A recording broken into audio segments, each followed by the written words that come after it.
Hello everyone, I hope you're all doing great. I'm Kirti Sophia Punachan, and in today's session we'll be continuing the poem on Killing a Tree by Giv Patel. A brief introduction about the poet and poem was already handled. The first two stanzas were also explained in detail. Moving on to stanza 3. No, the root is to be pulled out of the anchoring earth.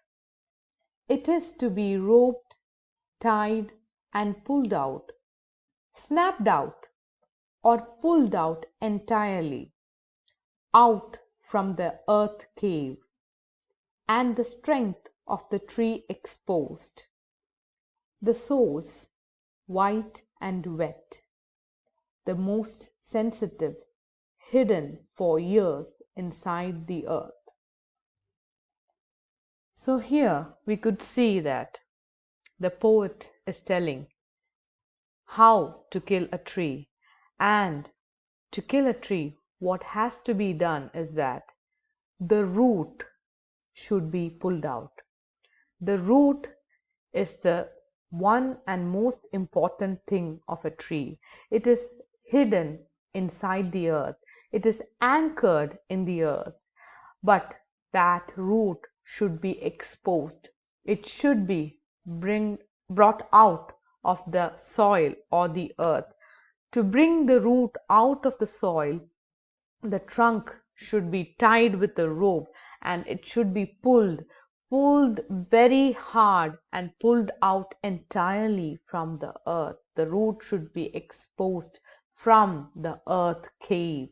When the root comes out, a cave develops in the earth, an oval shaped cave, and that should be exposed. And the root is the strength of the tree.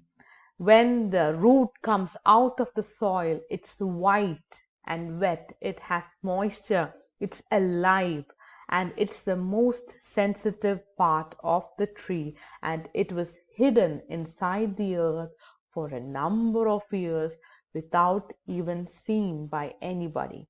So if a person wants to destroy or kill a tree entirely, the most important thing that he has to keep in mind is that he should pull out the root of the tree entirely from the soil.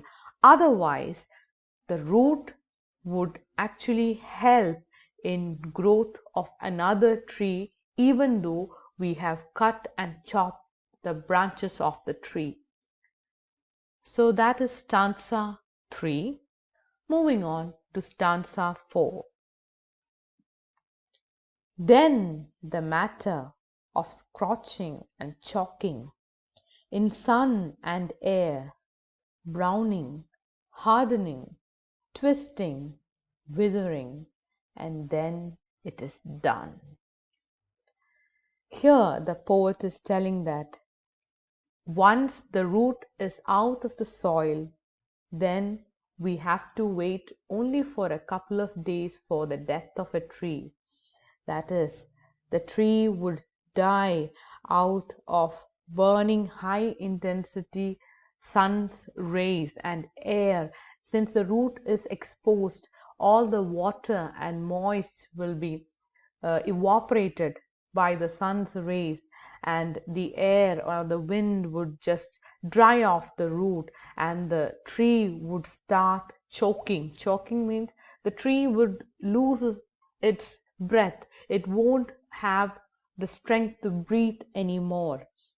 When a person is dying, that's actually what's happening over here. The tree is dying. Now the tree has been exposed to the sun and air, the root especially, and now the browning, that the tree's color changes. It becomes dark brown, it becomes hard, the branches of the trees twist and wither.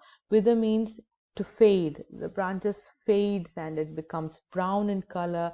It's dying. And after a couple of days, we could see that it's done. The death of the tree is done. A man has killed a tree. That's how the poem comes to an end. In this poem, we could see that Giv Patel is actually really mad at the people who destroy trees. And Patel actually gives a lot of importance for trees. He even considers to destroy a tree is like a killing a person. A tree is also a part of ecosystem, just like us. So we as human beings have no right to destroy trees, but we could see that human beings are destroying trees just for selfish needs. He wants to build a house, build some furniture, wants to cook. For everything, whatever needs a person or a human has, he would try to satisfy it by killing a tree. So, while trees are destroyed, we could see that it leads to deforestation and it adversely affects the environment, causing much damage like soil erosion, climate changes, and the degraded greenhouse effect. So, as human beings, we should keep in mind that we should allow and let the trees live as it is, because they are also a part of our life. So that's all. I hope this was a fruitful session for you all. So thank you so much, and I hope to meet you in the next session.